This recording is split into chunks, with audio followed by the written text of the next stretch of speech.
National Herald case में पहली बार ED की सोनिया गांधी से पूछताछ।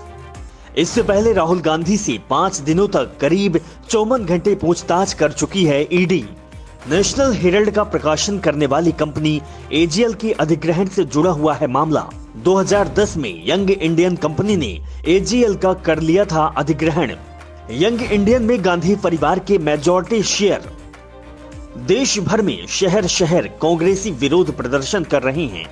हंगामे की वजह से संसद की कार्रवाई ठप है। राजधानी दिल्ली की सड़कों पर प्रोटेस्ट मार्च निकल रहा है। कांग्रेस के बड़े से बड़े दिग्गज सड़कों पर उतर आए हैं। इसमें मुख्यमंत्री हैं, सांसद हैं, विधायक हैं, कांग्रेस के बड़े से बड़े पदाधिकारी शामिल हैं। सरकार पर लोकतंत्र की हत्या के आरोप लगाए जा रहे हैं। दिग्गज नेताओं के अलावा बड़ी तादाद में कांग्रेस कार्यकर्ता सड़कों पर उतर चुके हैं। पानी की बौछार झेल रहे हैं।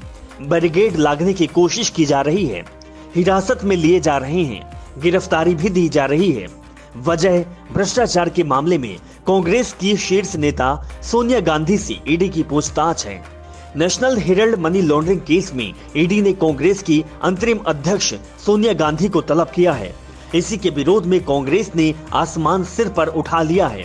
अब जरा दिमाग पर जोर डालिए, याद कीजिए इससे पहले कांग्रेस किस मुद्दे पर इस तरह सड़क पर उतर चुकी थी। पिछले महीने भी दिल्ली में ऐसा ही दृश्य देखने को मिला था।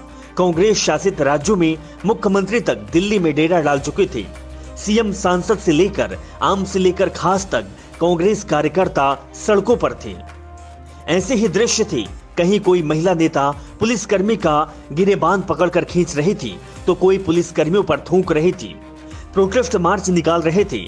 तब नेशनल हेराल्ड केस में ही राहुल गांधी से ईडी की पूछताछ हो रही थी। 5 दिनों तक पूछताछ चली थी। 50 घंटे से ज्यादा वक्त तक पूछताछ। अब याद कीजिए कि कांग्रेस कब जनहित से जुड़े किसी मुद्दे पर इतनी ताकत से सड़क पर उतरी थी। शायद ही याद आए आपको। कांग्रेस स्वतंत्र भारत के अपने इतिहास के सबसे मुश्किल दौर से गुजर रही है।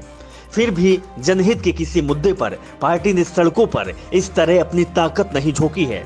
लेकिन सवाल जब गांधी परिवार का हो, भले ही कथित भ्रष्टाचार का ही क्यों ना हो, कांग्रेस सड़कों पर उतरेगी, पूरी ताकत से उतरेगी।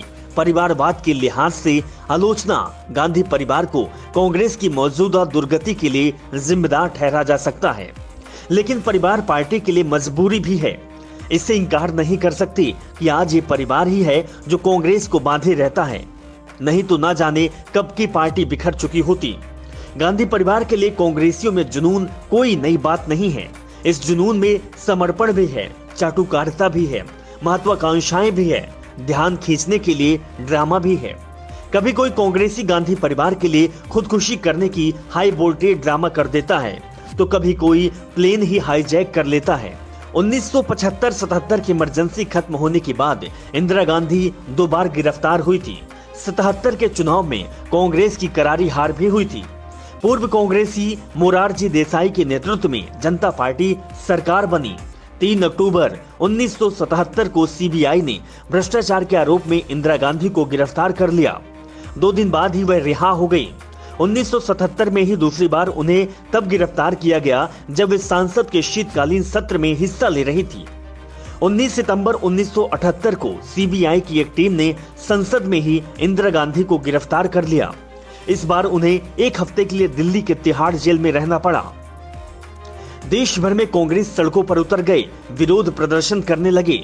लेकिन तब यूथ कांग्रेस के 2 कार्यकर्ताओं ने तो कुछ ऐसा कर दिया जिसके बारे में किसी ने शायद ही सोचा होगा।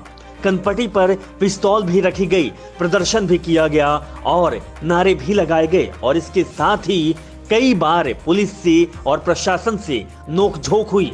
इससे ये समझ सकते हैं कि गांधी परिवार के लिए कांग्रेसी आज भी अपनी जान न्यौछावर करने के लिए तैयार रहते हैं। और ये दृश्य जो आप देख रहे हैं ये उसी दृश्य का उदाहरण है। ब्यूरो रिपोर्ट, राष्ट्रपति न्यूज।